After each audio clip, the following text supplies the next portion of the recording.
washing away the disappointment of last weekend. What do you see on film that perhaps you clean up this week? Yeah, I mean, it's kind of hard to talk to you guys sometimes on Wednesday about the game from last Saturday because I put it behind me, a long time ago. It was a lot more fun when we were talking about a win. Certainly it wasn't our best effort. We need to do better. I think everybody all the players understand that, and the coaching staff understands that we need to execute better.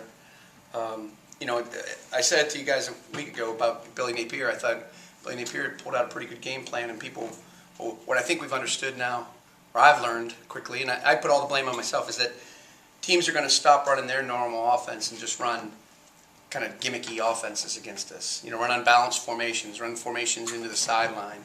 There's two ways you can, with as much pressure as we like to apply, you can get us out of our pressure. You can try to block our pressures or get out of them. And for the last 2 weeks, teams have chosen to make us get out of them, by doing different unique formations, kind of unorthodox formations. So we took a new approach this week. We know Coach Mullen uses a lot of those formations and has a unique style. And whether they're in somebody's plan or not, whether we watch them on the film, we spent a lot of time against the things not only that they do, but the things that have hurt us over the last couple of weeks. So hopefully we'll be improved in all those scenarios this week. You've got a lot of defensive players that played against the Dan Mullen offense for 2 and 3 years in practice. How much of an advantage is that for you guys? I suppose that's a good advantage. I mean, yeah. I mean, I think that the players, and not only that, but Coach Baker and Coach Buckley have been great this week. Obviously the fact that they've gone against this day in, day out, week in, week out for the past couple of years. They know some things with regard to protections, how we might attack a defense like ours, and they've been very valuable. All the players and the coaches that were on the previous staff have been valuable in preparing for this week's game. What about Coach Baker and Buckley in helping the offense know what may be coming defensively from Florida? Yep, I think that's happened a lot. And I think, probably the thing that's most impressive to me this week, I think there's the old saying, you learn more in a loss than you do in a victory. Not just the lessons from the game that you correct, but about people. And I think our players really came out on Sunday and Tuesday and Wednesday, and we probably had our 3 best practices of the year. And unfortunately, maybe it took a loss for us to go, okay, we better get it together here a little bit. But in addition to that, I think it showed that our players really want to be successful. They have great pride in Mississippi State. And so not just that, our players have really offered up things, on both sides of the ball. Hey, just so you know, they called it this, or this is how they did this, or this is how they'd attack us. And so just not just the coaches and people who've been part of the program, but a lot of the players too. And I think everybody's rallying, and certainly this is the most important game on the schedule because it's the next one, and really not for any other reason than that. I certainly understand the emotion in it, but we try to talk about playing the game of passion and not emotion. I think we've got an emotional team to a certain extent, and I think that's our greatest asset and maybe our worst asset. Sometimes we get a little too emotional. Do you feel like after 3 days of practice that the lack of focus that you had last week, you feel like you got that under control? Yeah, yesterday was as focused and locked in a practice as we had all year. It really was. I mean, there wasn't a lot of yelling, screaming. It was really business. And today, for the most part, was the same way. We had to get on them a little bit at the end. I think when you're 18 to 22 years old, sometimes it's hard to stay locked in for extended periods of time. And being on the road last week and being in a hostile environment like that, I think we played 60 snaps last week, and probably 50 of them on defense were really pretty good. As a matter of fact, 8 to 10 of them were really, really low bad, and sometimes it was just an individual just making a huge mistake that cost us a big chunk play or something along those lines. So yeah, I think we rallied back this week. We'll find out. When you went back and watched the film, what did you see in that allowed Benny Snell to run for 165 or however many yards he had? Oh yeah. First of all, he's a good player.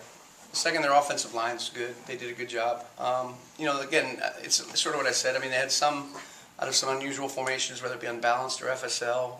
They blocked us at times. I mean, I'll bet a lot of that yardage, came at the end of the game too. When it was 14-7, I thought it was a pretty spirited effort. And then after the Fitz interception, they got the one-play drive for a touchdown. And I don't think our guys gave up. That's not a fair thing to say. That's not an accurate thing to say. But I thought they had momentum and juice, and we did not have momentum and juice.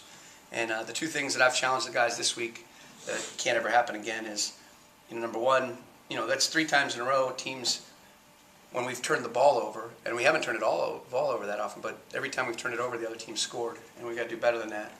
And second, I don't ever want to see a team end the game with the ball, taking a knee. We had opportunities. I think we had a 3rd and short, and I think we had that they got, maybe a 4th and short that they got, and then we had a penalty.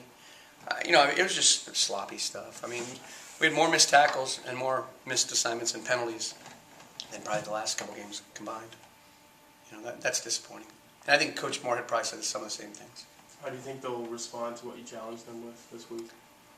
They're great kids. I mean, they've worked hard. As I said, I really feel like we've put together a pretty good game plan, and I feel like the guys have executed really well on Tuesday and Wednesday. Obviously, you never know till the game. So many factors go into success or failure in a game, and there's so much momentum in big games like this. Ebbs and flows to the game.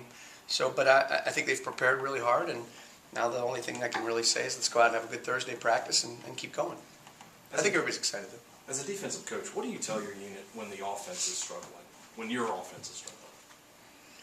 Well, Joe says it all the time, and I think this is what makes Joe such a great coach. He's obviously more to the offensive side, and but I don't think he cares if we win 52-49 or 7-6. There's no ego involved, and I think all of us on this staff are pulling in the same direction, and all we want to do is score one more point than our opponent. And I guess what I say is there's a difference between playing well and playing winning football. I mean, I've lost games 7-6 where the defense didn't come up with a stop when they needed.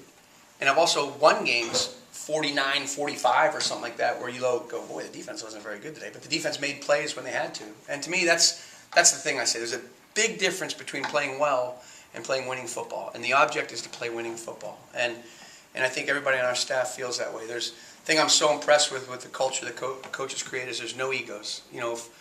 If Fitz is having a rough day, it's Gary Green and Jeffrey got to step up. If Gary Green and Jeffrey are having a rough day, we know the offense is going to step up. And there's never been any. I don't feel like there was this week either. I don't think there's any finger pointing, this, that, or the other thing. I mean, I think certainly Joe and the offensive staff know the things they need to correct, and we acknowledge and recognize the things that we need to correct.